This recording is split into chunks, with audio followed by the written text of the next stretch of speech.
Alright, today we're going to just do a quick tour of the room and look at all the new stuff I've been breeding, talk about a few things as far as the foods, and we're just going to get going.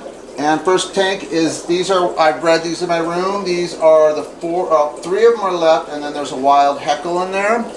The three that are my choice for future breeders are 6 months old, almost 7 months old. They are a cross between a wild Namunda blue-faced heckle and a red turquoise heckle cross. So you can see the size, the shape, they're perfect. Now, all of them came out really nice, but these are the top three. And then we got a little wild girl here that we're going to probably breed. And then I got some new fish that we're going to cross back, and they are heckle hybrids. All right, let's feed these guys. So, my new food it's on the website. It's called chlorella green. And it's just basically another frozen food that you make at home. It's high quality. Now, it was designed for Plecos, but I want to show you something. It's not high protein, but these guys eat it, and they actually attack it. Now, this stuff's a little softer because it's meant to be that for the Plecos. All right, and its main ingredients are shrimp and green beans.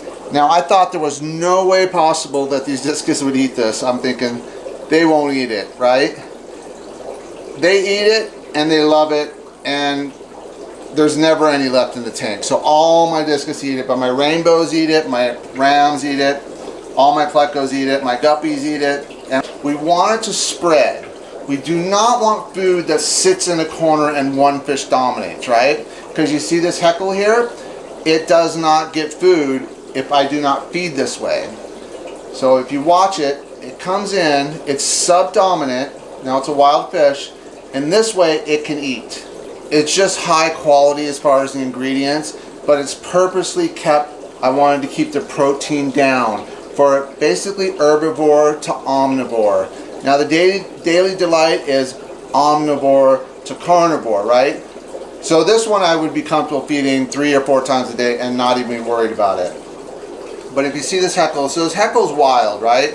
And the reason why it's kind of backed off for 2 reasons. These fish are dominant, but also I'm sitting in front of the tank. And it took about 4 months for it to actually accept me in the room. Because if I was in the room and that fish would be hiding, right? So it's come a long way. But that's the difference between a wild fish and a fish that's bred in a fish room. Because these guys have, since day one, know where their food comes from. She's a little freaked out because I'm standing right here at the tank, but I have to do this video. So if I would leave the room, she would go eat, but she's kind of just freaked out on the presence of me so close to this tank.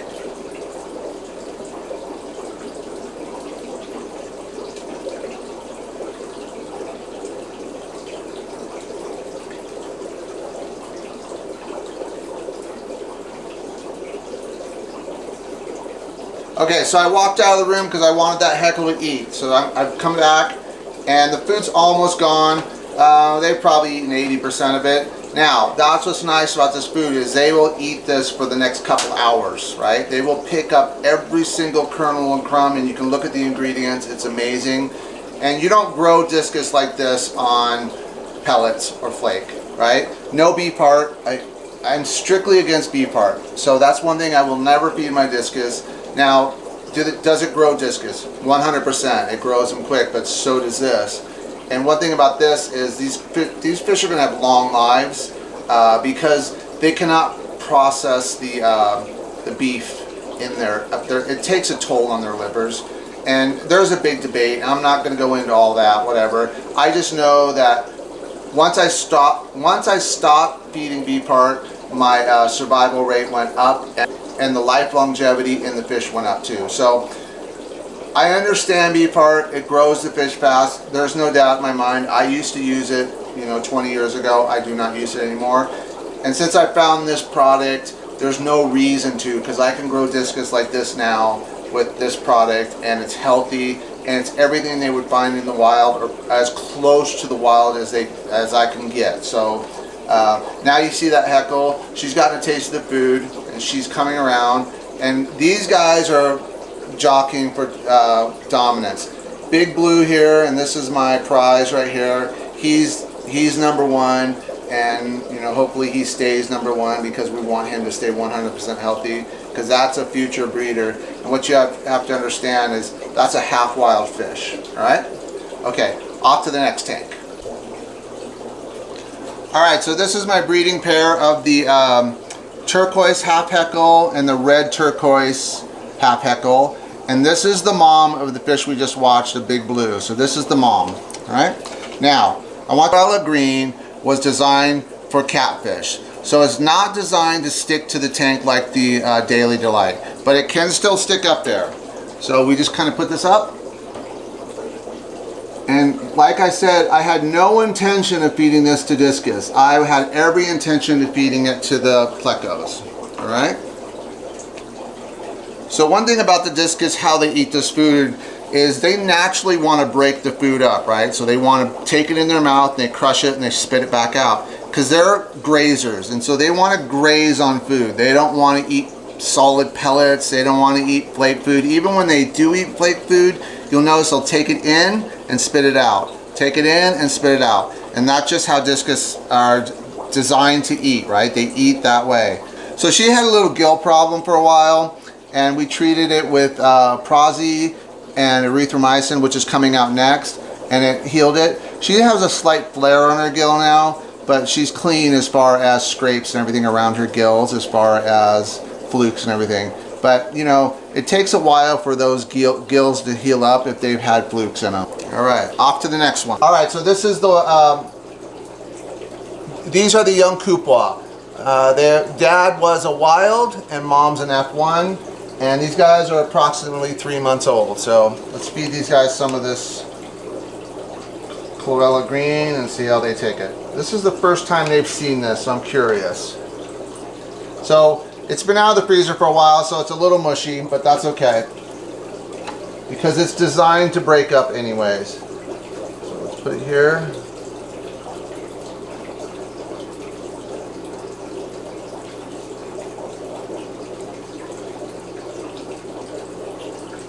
Yeah, that ain't gonna last long. These guys are little pigs. They literally eat 4 or 5 times a day, and whatever I put in, so they're healthy. And what's nice about having fish that are born in your fish room is you do not have to deworm them as long as you keep them separate.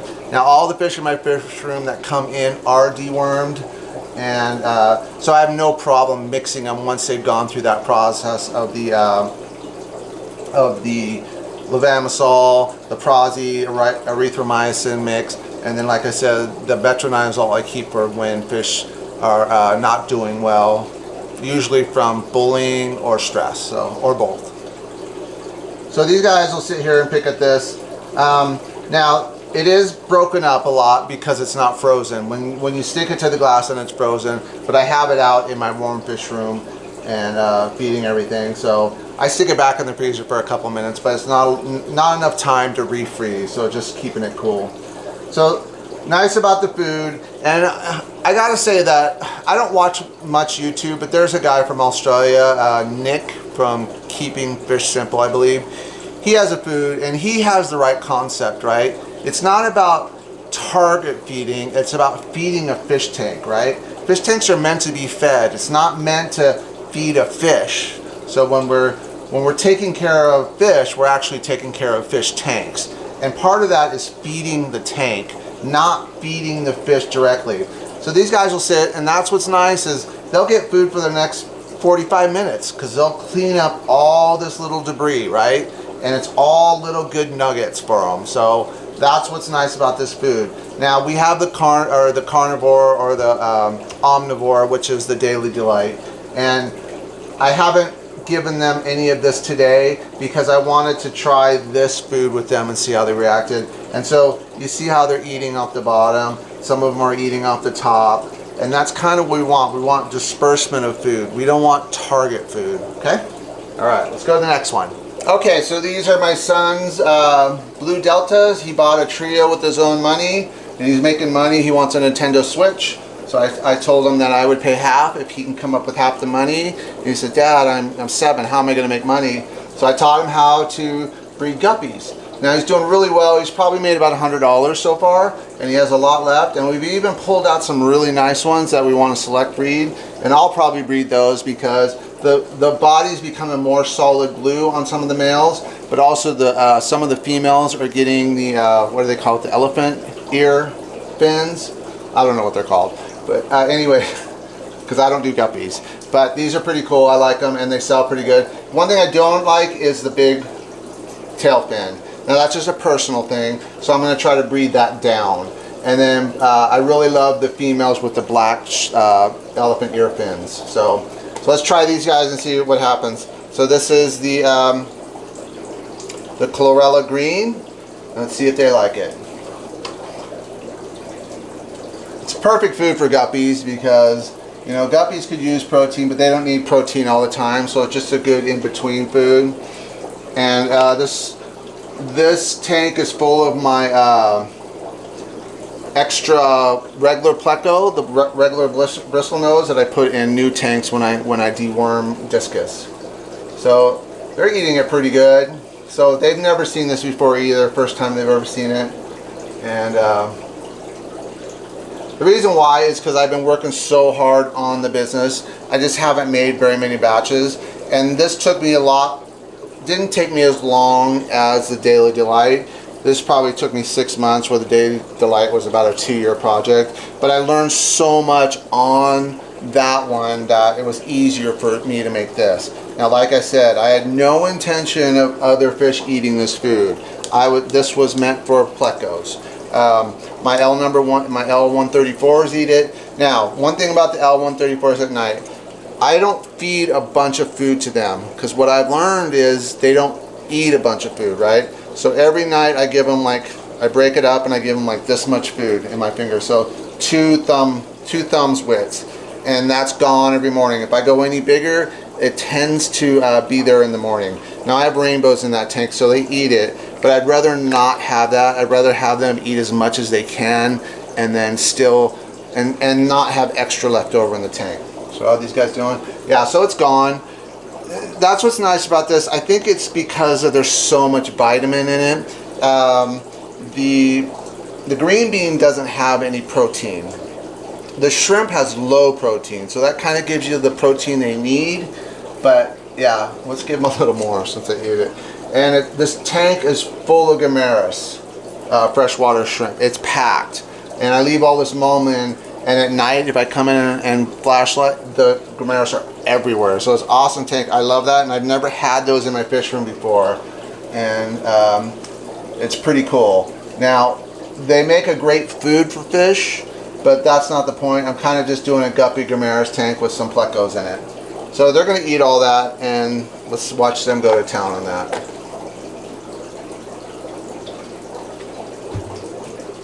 Alright, so they've followed it down, but there's already Plecos coming over to get it. So it's, like I said, designed for the Plecos, but everything eats it. So fun tank, I enjoy it. And I gave my son this 40 breeder. The 40 breeder, if I had to do it all over again, I would have my fish room full of these tanks. I love this tank. It's the perfect size. It doesn't have the bar in the middle, so it's easy to work with.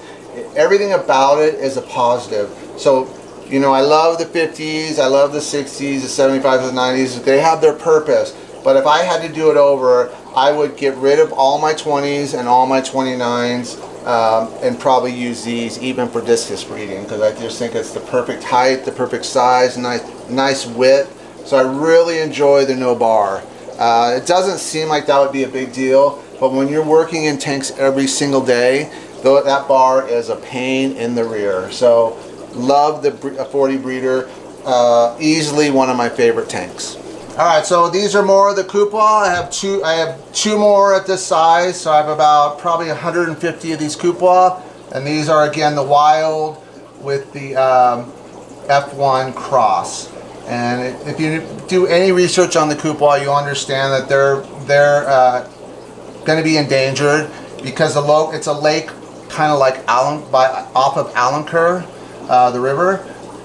But what's happened is the people have eaten all the arapaima, and so the lake is full of piranha. And when they pull the wilds out, they're mostly missing fins and everything, and they're going to decimate these discus. So these won't be around very much longer.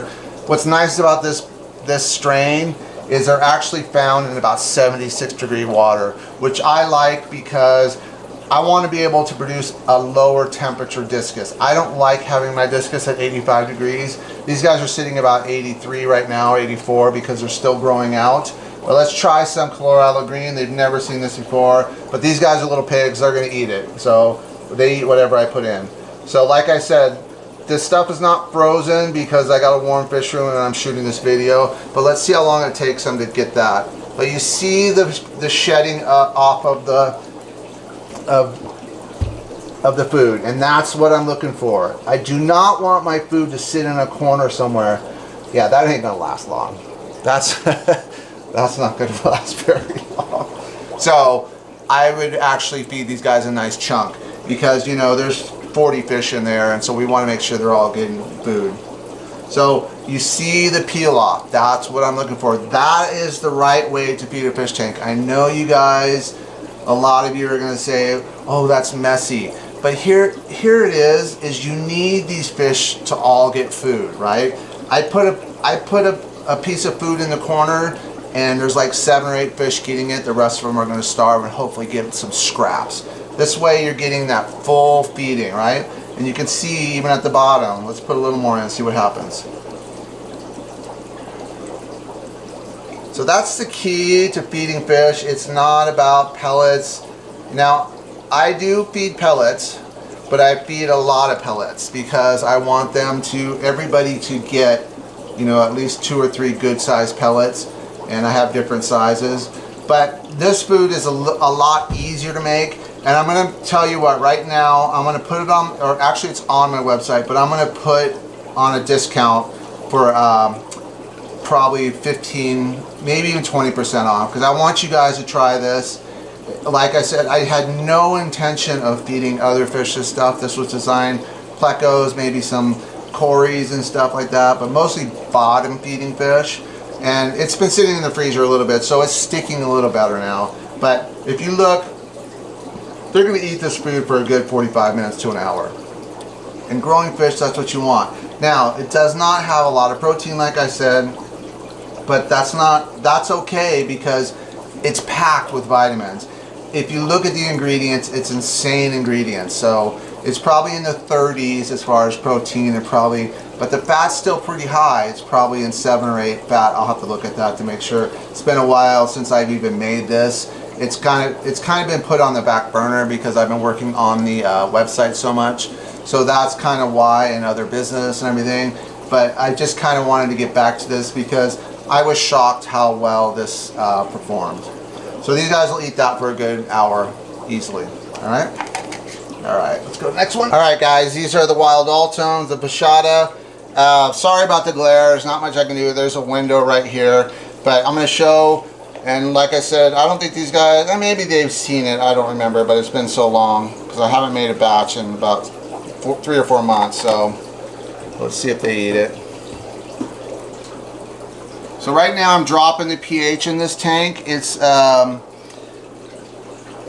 5.5 right now, and I want to get it down just below 5 because I'm trying to breed these things because I have to split them off. So they eating it. I believe that it's just kind of like, you know, everything else you need to get your vegetables. But the reason, so this all started because of the Ultims, right? The thing is I could not afford to feed these guys bloodworms and shrimp and everything because it was easily costing me 60-70 bucks a month just to feed this tank because I was trying to grow them, right, and they wouldn't even look at pellets. But now that I've switched over to my foods, they eat everything. They eat my pellets. Every food I drop in, they eat. There's not a food that I put in there that they won't eat. Now, their mouth structure is not really designed to eat off the bottom, right? They're more of a mid-water, top-water. They love to eat off the top of the water, but this food sinks. But they will sit around and pick it all, okay? And these were my bellwether. These were my test. If they ate it, then I knew it was good, right? If they wanted it, I knew it was quality. because they're very finicky. They're wild fish, and we're trying to breed them, so we're dropping the pH. And what I want to do is, there's 10 of them here. I want to take them and split them in half. I already have someone that's going to buy the 5, and then I want to take a pair and then have 3 extra, hopefully a male and 2 females, and pair those off and have a couple pairs. And then what I'll do is the extra fish I'll probably either keep somewhere else or I'll sell, because I can't afford to have, I don't have the space to have Altum angels and all their fry.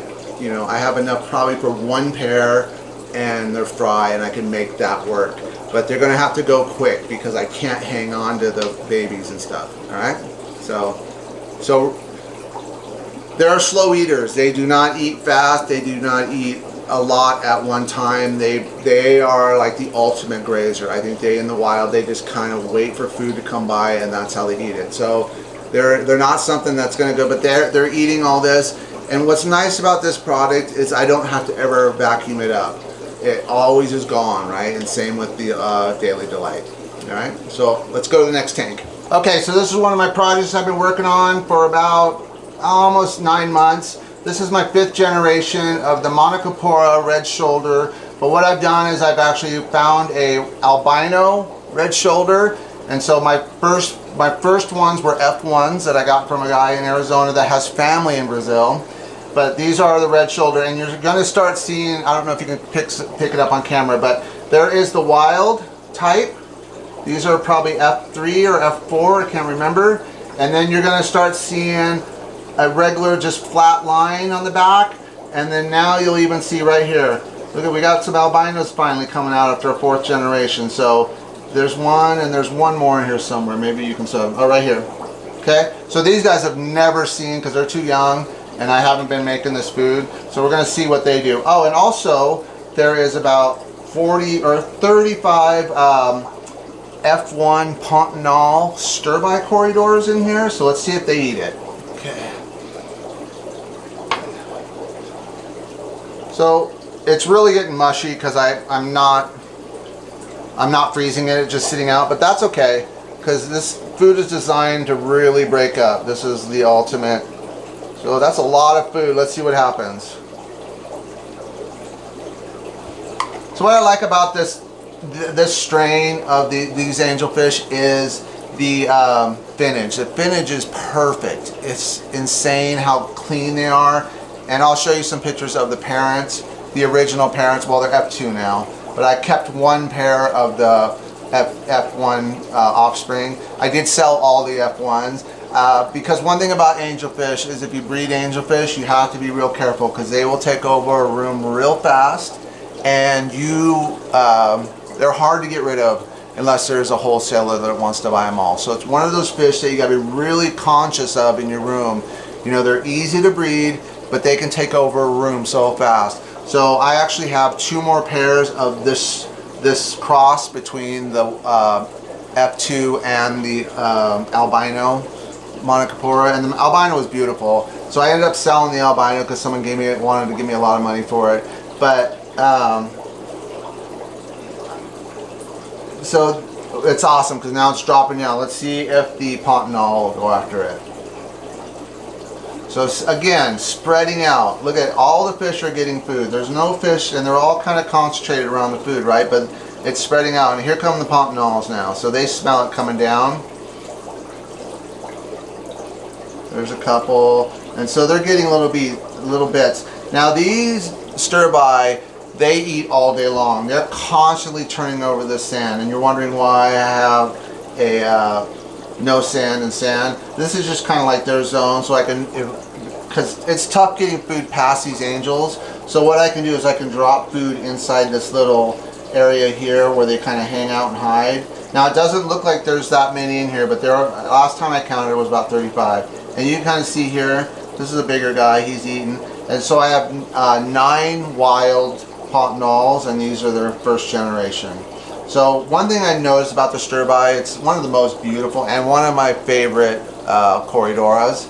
But I just noticed that they weren't getting as, I guess, bulbous or big as the stir-bys I remember in the 90s. They were like thick, right? So these wilds are they are thick, and that's kind of how I believe the stir-by is supposed to be. I just noticed they're because they're so inbred, they're getting elongated and they're not getting that thick body to them. Now you can feed them and get them big, but it's just something about the shape of the wild and the finnage is just different than the domestic man-made fish. So what's nice about this product is it'll just sit in that tank for an hour and they will just pick at it. And so you can see that there's a stir-by on top of it, if you can see that in the picture. Now I'm really sorry about the lighting because I got windows and stuff, and I've turned off all the lights in my fish room except one overhead, but because I have this window here right next to it. And I could block it out, but I just don't have time to do all that kind of stuff. So either you're going to enjoy the video and understand what I'm saying, or you're not, and that's fine either way too. So,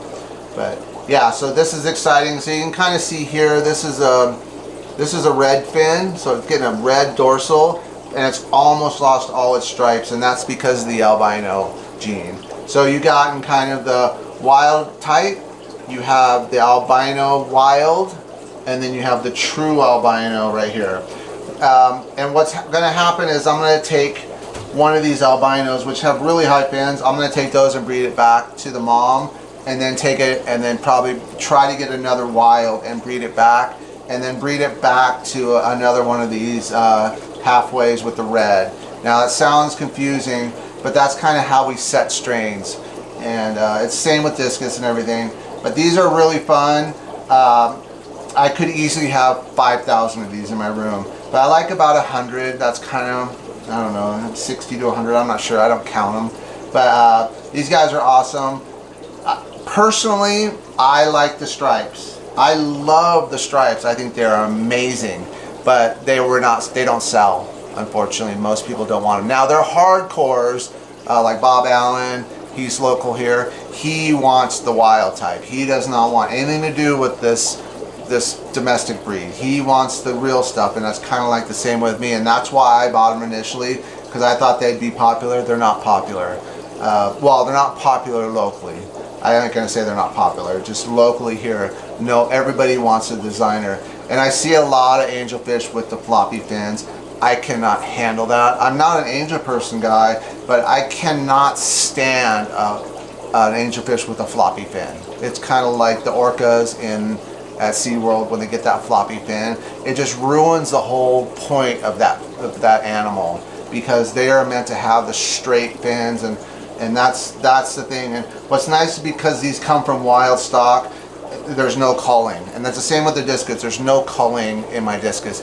I think in everything that I get wild, it's usually about less than 1%, and that's usually a belly slider. It's usually a fish. And what happens with the belly sliders, if you don't cull those, they get bad infections and they just suffer a brutal death. So it's hard to cull fish, and that's kind of why I got out of the domestic fish, because basically you were culling 25 to 30% of your stock because of missing fins or eyes different sizes or coloration or chipped fins. And chipped fins were a big one, because I would get Discus with they would have a perfectly round fin, then it would dip down and it would go back up, and so that's kind of why I got more into this style. So to me, the wild stuff is way better, personally, just because I understand that the genetics are way stronger. So that's the way it is.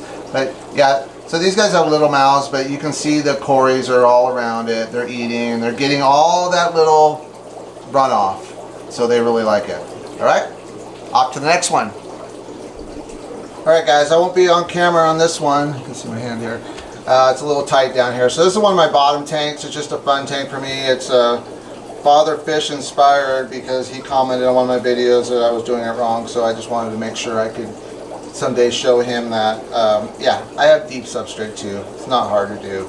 But basically it's my fun Pleco tank, so I really love the bristlenose, and so I have all different kinds of bristlenose in here. I have the albino, I have the super red, the calico longfin. I actually have an albino longfin, a couple of them.